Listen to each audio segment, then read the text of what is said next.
say it in Sicilian. So there's two ways I wanted to show you how we say it in Sicilian. So peeling, sbuchare, and there was another word that reminded me this morning, but I've forgotten. Sbuchare, sbidichiare. Sbidichiare e sbuchare.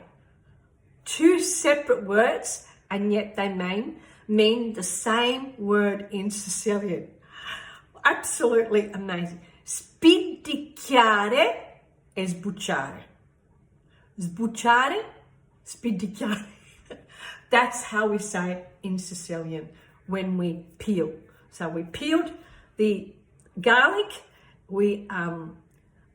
I peeled the garlic. I had about half a kilo. So this would be about half a kilo in there.